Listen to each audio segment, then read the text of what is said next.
히브리서 9장입니다.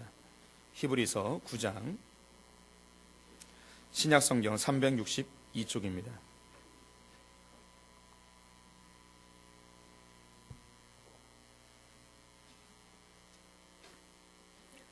신약성경 362쪽 히브리서 9장 19절부터 마지막 절까지 한 절씩 교독하겠습니다. 모세가 율법대로 모든 계명을 온 백성에게 말한 후에 송아지와 염소의 피 및 물과 붉은 양털과 우슬초를 취하여 그 두루마리와 온 백성에게 뿌리며 이르되 이는 하나님이 너희에게 명하신 언약의 피라 하고 또한 이와 같이 피를 장막과 섬기는 일에 쓰는 모든 그릇에 뿌렸느니라. 율법을 따라 거의 모든 물건이 피로써 정결하게 되나니 피 흘림이 없은즉 사함이 없느니라. 그러므로 하늘에 있는 것들의 모형은 이런 것들로서 정결하게 할 필요가 있었으나 하늘에 있는 그것들은 이런 것들보다 더 좋은 제물로 할지니라. 그리스도께서는 참 것의 그림자인 손으로 만든 성소에 들어가지 아니하시고 바로 그 하늘에 들어가사 이제 우리를 위하여 하나님 앞에 나타나시고 대제사장이 해마다 다른 것의 피로써 성소에 들어가는 것 같이 자주 자기를 드리려고 아니하실지니 그리하면 그가 세상을 창조한 때부터 자주 고난을 받았어야 할 것이로되 이제 자기를 단번에 제물로 드려 죄를 없이 하시려고 세상 끝에 나타나셨느니라. 한번 죽는 것은 사람에게 정해진 것이요 그 후에는 심판이 있으리니 이와 같이 그리스도도 많은 사람의 죄를 담당하시려고 단번에 들으신 바 되셨고 구원에 이르게 하기 위하여 죄와 상관없이 자기를 바라는 자들에게 두 번째 나타나시리라. 아멘. 오늘도 주님의 은혜를 사모해 나오신 성도들에게 하나님의 은혜와 평강이 함께 하시기를 축원드립니다. 옆 사람에게 반갑게 인사하겠습니다. 하나님은 당신을 사랑하십니다. 네.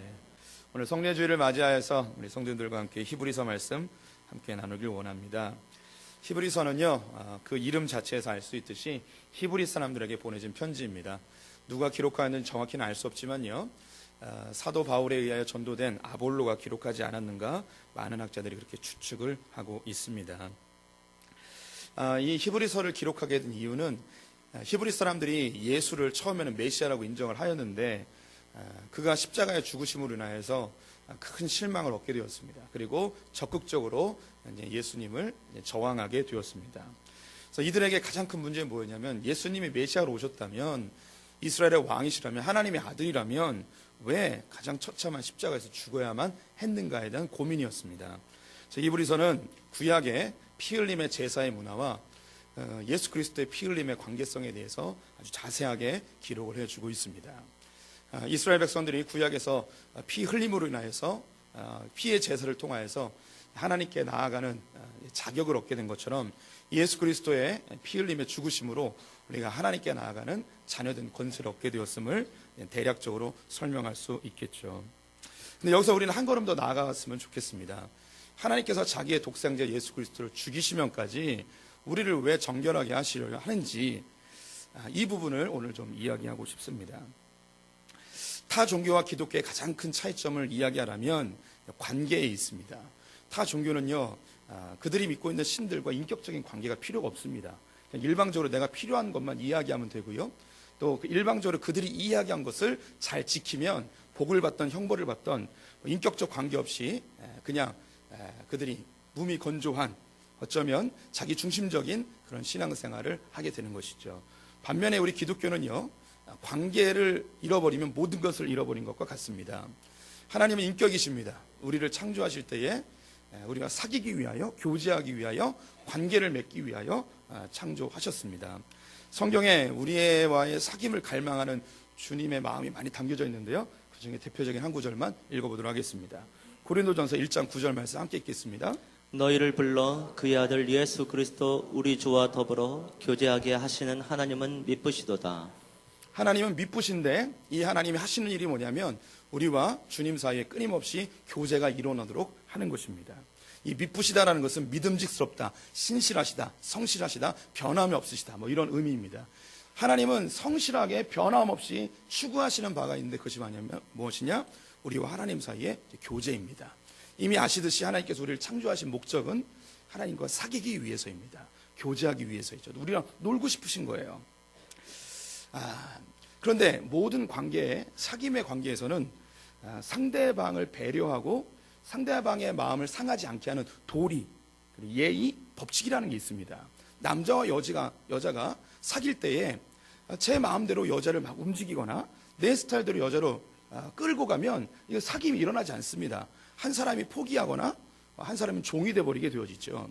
친구 사이에도 마찬가지죠. 마땅히 지켜야 될 우정이라는 게 있습니다. 거기에 신이라는 게 있겠죠. 그래서 이 도리, 이 법칙이 깨어져 버리면 관계도 깨어지게 되어 있습니다. 부부관계도 마찬가지고요. 부모와 자식 관계도 마찬가지입니다.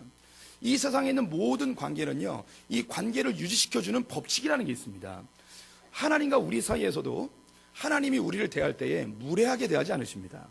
우리를 인격으로 대하시기 때문에 우리를 존중히 여기시고요, 우리에 대하여서 신의를 지켜주십니다. 그래서 하나님 그래서 변함이 없는 분이고요, 미쁘신 분이고 성실하신 분이세요. 하나님께서 우리 성도들을 한 번도 함부로 대하지 않으셨습니다. 심지어 예수를 안 믿는 심각한 죄를 지은 사람도 하나님은 함부로 대하지 않으셨습니다. 그들의 인격을 굉장히 존중히 여겨주셨습니다. 하나님이 우리의 반대편의 사귐의 대상입니다. 하나님과 우리 사이의 관계를 유지하려면 하나님이 요구하시는 도리, 신의, 법칙들을 잘 지켜줘야 됩니다. 그래야만 이 관계가 유지가 되는 것이죠. 성경의 여러 단어들로 하나님과 우리 사이의 이 도의를 이야기하는데요, 에덴 동산에서는 선악과라고 이야기하였습니다. 구약에서는 율법이라 이야기하고요, 신약에서는 말씀이라고 이야기하죠. 사람들이 안타깝게도 하나님과의 관계 속에서 주님이 제시하시는 도의, 이 신의에 대해서 불편하게 생각해요. 이게 귀찮아요, 힘들어요. 그래서 하나님에게 우리는 요구합니다. 하나님, 내 방식대로 하나님을 믿을 테니까 나에게 뭐 좀 요구하지 마십시오. 하나님 거기 계시고 내가 필요할 때 하나님 내가 사용하겠습니다 하면서 하나님과의 관계를 지키는 이 법칙들을 어기기 시작하였습니다. 하나님이 이 법칙을 어겨버리니 사람과의 관계를 유지할 수가 없는 거죠. 하나님도 인격이신데요, 하나님 우리의 종이 아니란 말이에요. 같은 인격이란 말이에요. 그래서 자기가 계속 무시당하는데 어떻게 관계가 유지되겠습니까? 그래서 결국 하나님께서는요, 하나님과 우리 사이에 관계가 일어나게 하는 하나님의 영을 가져가 버리게 됩니다. 창세기 5장에 보게 되면 에녹이 등장하죠. 에녹이 300년 동안 주님 동행하다가 죽음을 보지 않고 하늘로 들림을 받게 되었습니다. 왜 에녹이 300년 동안 동행하였으며 왜 하나님께서 죽음을 보지 않고 데려가셨는가 생각해 보셨죠? 근데 답을 정확히 찾기는 어려우실 것입니다. 제가 알려드릴게요. 놀 사람이 없었어요. 하나님이 그 당시에 놀 사람이 없어서 에녹하고만 노는 거예요. 그런데 이 에녹은 하나님하고 노는 것이 너무 즐거웠어요. 그래서 죽음을 보지 않고 야, 너 우리 집 가서 계속 놀자. 그래서 데려가신 거예요. 근데 그 당시에 하나님이 놀 수 있는 사람이 아무도 없었어요. 그래서 창세기 6장 3절 말씀 같이 읽어보도록 하겠습니다. 함께 읽습니다. 여호와께서 이르시되 나의 영이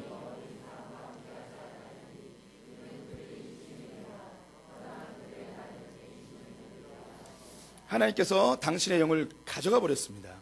우리는 영혼육으로 이루어져 있는데요, 육은 우리 몸이고요, 혼은 우리의 정서, 지정의 이런 겁니다. 영은 하나님과 소통하고 교제할 수 있게끔 하나님이 주신 선물이에요. 영을 가져가 버렸어요. 그래서 영혼육에서 혼과 육체만 남았어요. 그래서 우리 동양적 사상에서 사람이 죽으면 영혼이 떠났다는 말을 쓰지 않고 혼백이 떠났다는 말을 써요. 그래서 이게 맞는 표현이에요. 그래서 예수 안 믿는 사람들은 영혼이 아니에요, 그냥 혼이에요. 이 혼은요, 동물도 있어요. 정서라는 게 있잖아요. 그래서 성경이 우리를 동물처럼, 짐승처럼 우리가 아니죠, 예수 안 믿는 사람에 대해서 그렇게 짐승처럼 대우하는 글들이 있어요. 왜냐하면 그들은 하나님을 알 수 있는 영이 없기 때문이에요. 찾지도 못하고 깨달을 수도 없어요. 영이 없기 때문에 가져가 버렸어요. 하나님이 더 이상 사람들하고 교제하지 않기로 결정했어요. 그래서 사람을 다 죽여버렸죠, 홍수로. 그런데 하나님께서는 여전히 당신의 백성들을 너무너무 보고 싶어하고 사랑하고 주님만 혼자 짝사랑하는 거예요, 계속해서. 그래서 주님이 당신의 아들들하고 자녀들하고 사귀고 싶어요. 그래서 가끔씩 나타나십니다. 아브라함을 만나주시고 이삭을 만나주시고 야곱을 만나주세요. 이렇게 다 포기해버렸어요. 다 죽여버렸어요. 내가 다시는 사람하고 사귀나 보자 하면서 다짐을 했는데 또 보고 싶은 거예요. 사랑해본 사람은 알아요. 내가 저 사람 다시는 안 봐, 상처받아요. 근데 또 보고 싶은 거예요. 거절당해도 또 보고 싶은 거예요. 짝사랑한 사람들 알 거예요. 알지? 그래, 알자. 선웅이 알지? 그래. 난 거절당해도 또 보고 싶은 거예요. 옆에서 얼쩡얼쩡 되는 거예요. 하나님이 얼쩡얼쩡 되는 거예요. 근데 아브라함하고 사귀니까 얘가 나랑 놀아주는 거예요. 이삭하고 하니까 얘 놀아주는 거예요. 야곱하고 하니까 얘 놀아주는 거예요. 그랬더니 또 이 주님이 잊어버렸어요. 그래서 내가 너희들하고 계속 살고 싶다, 계속 놀고 싶다. 그래서 이 야곱이 이스라엘이 되어집니다. 이 이스라엘 가운데, 민족 가운데 주님이 내가 너희들하고 24시간 늘 같이 있을게. 하면서 그들 가운데 임하게 되었습니다. 그것이 성막이라는 것입니다. 성막 그림 보여주시면 이런 텐트가 있는데요. 저 안에 있는 텐트가 지성소와 성소라는 곳이에요. 이 지성소에는 하나님이 친히 임재하시는 주님의 보좌라고 불려지는 법궤가 있어요. 주님께서 거룩한 분이시고 사람들은 죄악되기 때문에 하나님의 거룩함이 드러나면 사람들이 죽게 되어 있어요. 그래서 사람들을 보호하기 위하여 하나님이 스스로 그 법궤의 작은 공간에 자기를 가둬 놓으시고 간헐적으로 사람들을 만나 주십니다. 이들이 죄 없게 하기 위한 방편으로 제사 제도를 만들어서 짐승의 피를 흘림으로 그 사람의 죄가 깨끗게 되어지면 순간적이지만 주님께서 그들을 만나주세요.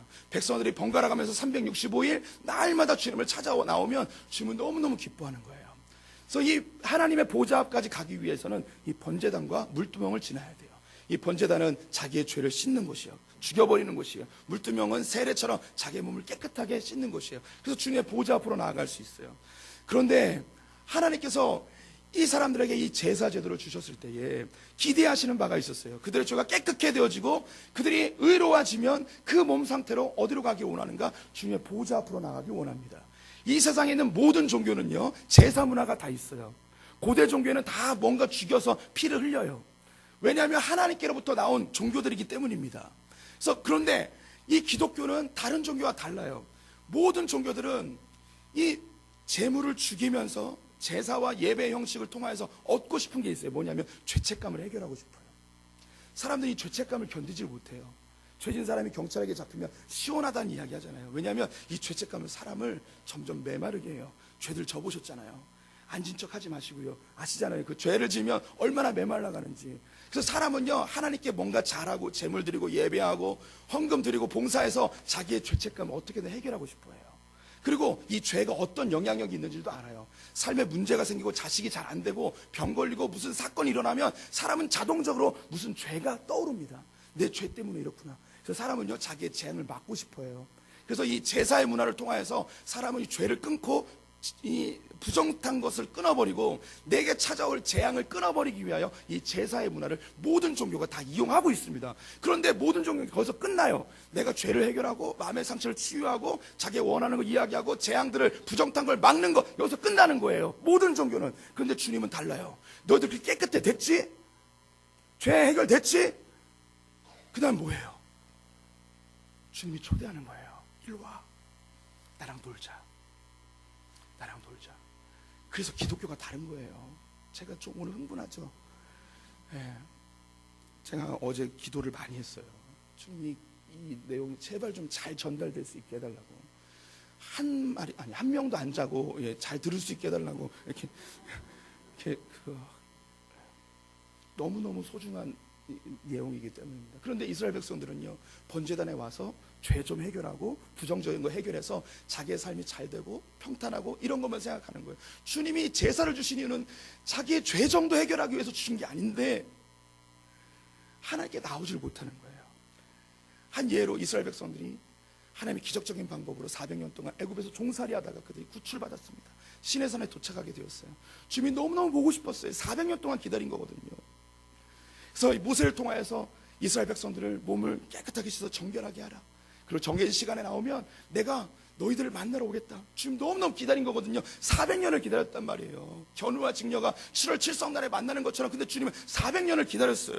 너희들 깨끗하게 하고 와라. 내가 너희들 만나러 갈 테니까. 그래서 주님이 나타났습니다. 영광 중에 나타나서 한마디 빠바방 해버렸습니다. 나는 여호와다. 그랬더니 백성들이 확 겁이 들려가지고 모세에게 찾아가서 이렇게 이야기합니다. 주님 너무 무서워요. 당신이 가서 대신 듣고 우리에게 얘기해 주려는 거예요. 주님이 그렇게 깨끗하게 해서 400년 동안 400년 만에 데리고 온 이유가 좀 얼굴 좀 보고 사귀고 싶은데 좀 주님이 너무 무섭다는 거예요. 모세 보고 대신하라는 거죠. 하나님의 마음을 몰랐어요.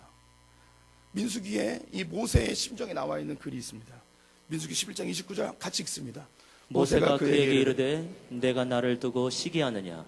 여호와께서 그의 영을 그의 모든 백성에게 주사 다 그 선자가 되게 하시기를 원하노라. 모세가 이스라엘 백성들을 향해서 간절히 원하는 바가 뭐냐면 너희들 가운데 모든 백성들 가운데 하나님의 영이 임하여서 너희가 나와 같은 선지자가 됐으면 좋겠다. 이 선지자는요, 하나님의 보좌 앞에 나가서 주님의 음성을 듣고 내 이야기라는 이 사귐의 관계를 이야기하는 거예요. 그래서 너희들이 모두 하나님의 영을 받아서 주님의 보좌 앞에 나가서 제발 사귐의 단계에 이르렀으면 좋겠다. 너희들 다 선지자 되었으면 좋겠다. 이스라엘 백성들이 이 성막과 법궤를 가지고 가나안 땅에 들어갑니다. 하지만 이 가나안 땅에 들어가서 여전히 변화되지 않고 하나님에 대하여 제사 열심히 드렸어요. 제물도 열심히 드렸어요. 그런데 하나님과의 교제로 나아가지 아니하고 하나님 우상처럼 섬기게 되고, 심지어는 하나님의 교제 장소였던 그 법궤를 전쟁터에 끌고 나아가 이 법궤만 있으면 승리할 것이라는 우상으로 만들어 버렸습니다. 하나님께서 교제하지 않다 보니 주님께서 이 법궤를 20년 동안 기랏 여아림이라는 곳에 숨겨놓았어요. 왜 숨겨놨냐면 이 법궤를 통하여서 주님과 사귈 수 있는 그 어떤 사람이 나타나야 되는데 그때까지 함부로 이용되니까 주님이 기다리신 거예요. 드디어 이 법궤를 이용할 수 있는 사람이 나타났습니다. 바로 그 사람이 다윗이었습니다. 다윗은 이 성막 같은 거 다 필요 없어요.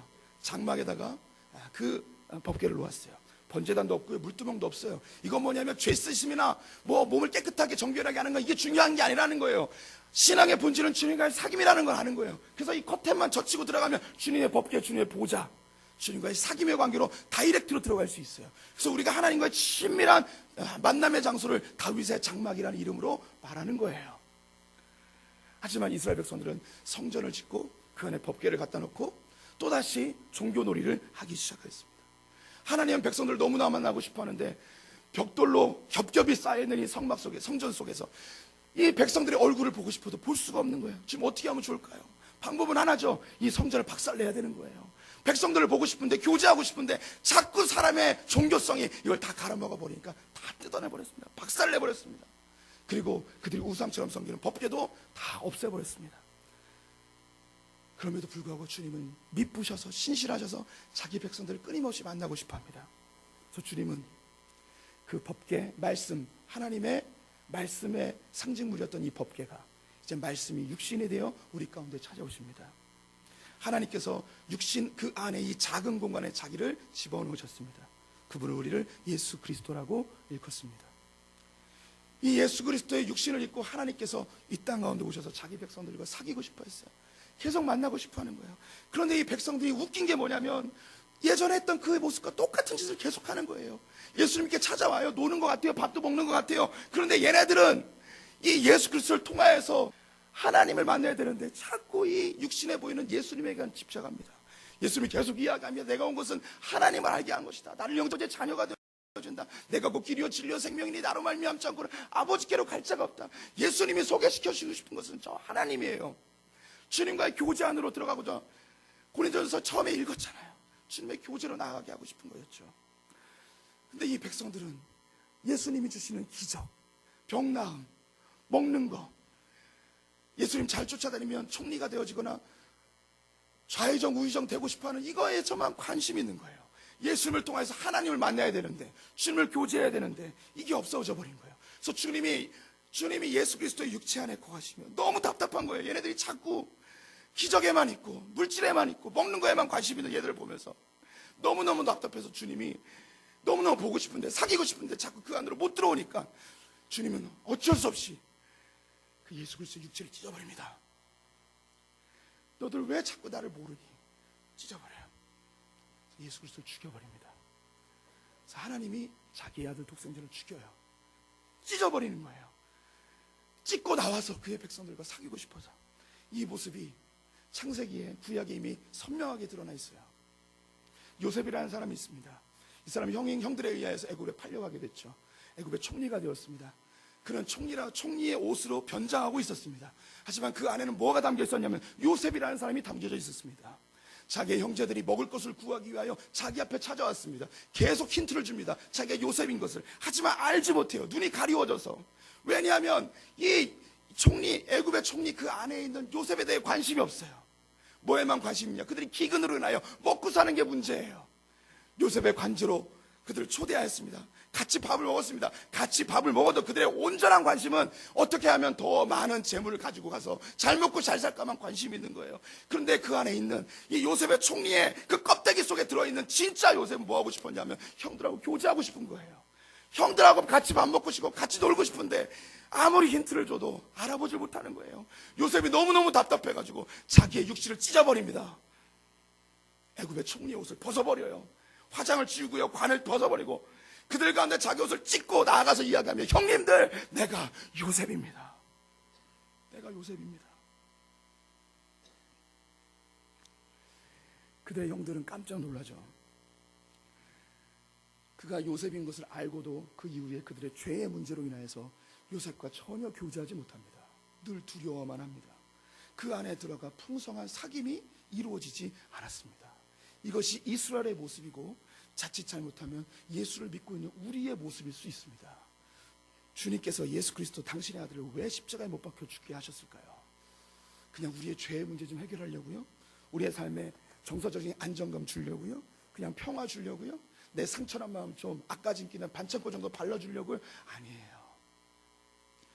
하나님이 그의 아들을 죽이신 것은 우리로 하나님의 자녀가 되어 주님에서 충만한 사귐의 단계에 이르게 하기 위해서입니다. 주님이 예수 그리스도의 몸을 찢어버리고 우리에게 나와 우리 안으로 들어가길 원하십니다. 요한복음 20장 20절 말씀에 예수님이 부활하셔서 그의 제자들에게 나타나 숨을 내쉬며 성령을 받으라 라고 이야기하십니다. 이 성령을 받으라는 건 창세기 6장에서 그 빼앗아가 버렸던 그 하나님의 영을 우리에게 다시 부어놓으셔서 우리로 하나님과의 관계가 일어나게 하신 것이죠. 로마서 8장 14절과 15절 말씀을 같이 읽어보도록 하겠습니다. 무릇 하나님의 영으로 인도함을 받는 사람은 곧 하나님의 아들이라. 너희는 다시 무서워하는 종의 영을 받지 아니하고 양자의 영을 받았으므로 우리가 아빠 아버지라고 부르짖느니라. 우리가 하나님의 영을 받음으로 인하여 하나님과의 관계가 회복되었습니다. 그분이 우리 아버지이십니다. 그렇다면 우리 하나님과 우리 사이에 새로운 사귐이 생겼기 때문에 하나님은 변함없이 미쁘시게 우리를 인격적으로 존귀히 대해 주시지만, 우리가 하나님을 대할 때에 새로운 도의, 새로운 태도가 필요합니다. 그래서 주님께서 이렇게 이야기합니다. 내가 너에게 새 계명을 주노니 서로 사랑해라. 마음과 뜻과 정성을 다해서 하나님을 사랑하고 이웃을 사랑하는 게 주님이 우리에게 기대하시는 도의, 우리의 사랑의 법칙이에요. 우리가요, 주님께 나올 때에 하나님을 향한 사랑의 마음이 가득하셔서 종교 생활에 머물지 마시고 그 애인처럼, 부모님처럼, 사랑하는 친구처럼 나의 자녀를 대했던 그 아버지의 마음, 그 마음을 깨달아서 주님과의 충만한 사귐으로 나아가셨으면 좋겠습니다. 주님께서 새 언약의 증표로 떡과 포도주를 허락해 주셨습니다. 이 포도주는요, 우리가 정결케 되었음을 이야기합니다. 우리 성도님들의 죄는 이미 예수님께서 단번에 해결해 주셨습니다. 죄의 문제로 더 이상 허덕이지 마세요. 아직도 십자가에 머물러 계십니까? 겨우 죄책감 정도 해결하려고 예수 믿으십니까? 내 삶에 다가오는 죄의 재앙들을 어느 정도 끊으려고 예수 믿으십니까? 아닙니다. 우리가 아무리 종교도 열심히 있어도 우리 안에 있는 가시성과 엉겅퀴와 삶의 파도들을 다 해결할 수 없습니다. 그 안에 살아계신 하나님의 놀라운 능력을 경험하십시오. 이 떡을 먹고 우리가 새 힘 얻어서 이 세상을 주님과 함께 멋지게 살아가는 거예요. 멋지게 살아가는 거예요. 오늘 이 성찬에 참여하시며 주님의 사귐 안으로 깊이 들어갔으면 좋겠습니다. 우린 종종 성찬식에서 십자가에 달리신 예수 그리스도를 묵상하며 뭔가 비통해야 되는 그런 자세를 취할 때도 있습니다. 오늘은 그거 안 하셔도 됩니다. 오늘은 주님과 함께 먹고 마시는 사귐의 단계로 나아갔으면 좋겠습니다. 기뻐하시며 하나님께 감사하시며 찬송하시며 성찬에 참여해 주시기를 권면드립니다. 기도하겠습니다.